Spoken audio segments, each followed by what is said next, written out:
I'm the only candidate who hosted multiple campaign events today. 4 campaign candidates. You were there. You were also later there. Yes, I am. You're darn right I am. The best person in this country to take on Xi Jinping. The only person that did 390 events. Classic mainstream media, lying nonsense. Same organizations that are part of an establishment trying to count us out. You know what? I've done more events than every other candidate combined. And people know in Iowa they reward the people who show up. We've shown up. We're not just showing up to check some box. We're meeting these people, built friendships over the course of this year.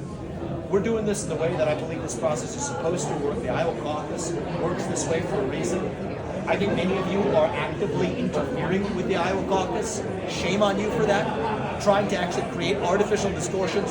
Thankful for a real journalist who at least is an Iowan journalist at the Iowa Standard that reported on a lot of these shenanigans, expressly excluding certain polls used by the RNC to determine who you do and don't put in front of your audiences. Shame on you. But the people of this state, and the caucus goers in particular, I think are smart enough to see through it. We're betting on their ability to do it. And so shame on you for your distortions. Keep them continuing. I'm going to take the questions from you guys.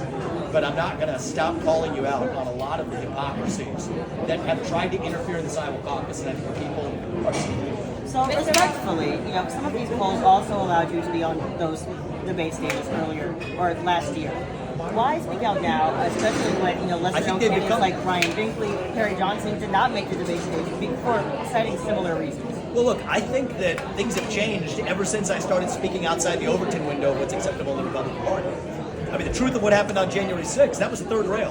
Across that, you got the corporate media that has lost their mind over it. I think that it's actually the positions that I've adopted. It's one thing to be anti-woke, that's within the Overton window. But if you're actually hitting the third rail on Ukraine, actually exposing the realities of what's going on the ground in Ukraine, how our money's been spent, how this war doesn't advance our interests, the corrupt influences leading to it, embracing the positions that I increasingly have been open about, transparent about, as I've learned more to be able to report to the American people what the media isn't reporting to them.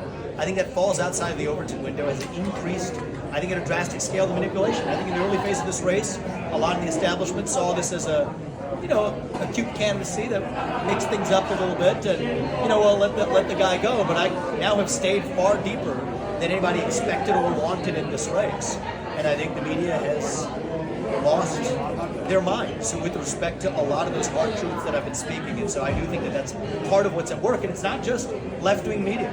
I mean, I think the corporate media broadly is betraying what many people are able to see through directly actually going to the people. That's why I've done more podcasts than any other candidate. I think that it is shameful the way in which the corporate media broadly is actually trying to artificially create a distortion of what the people of this country actually want.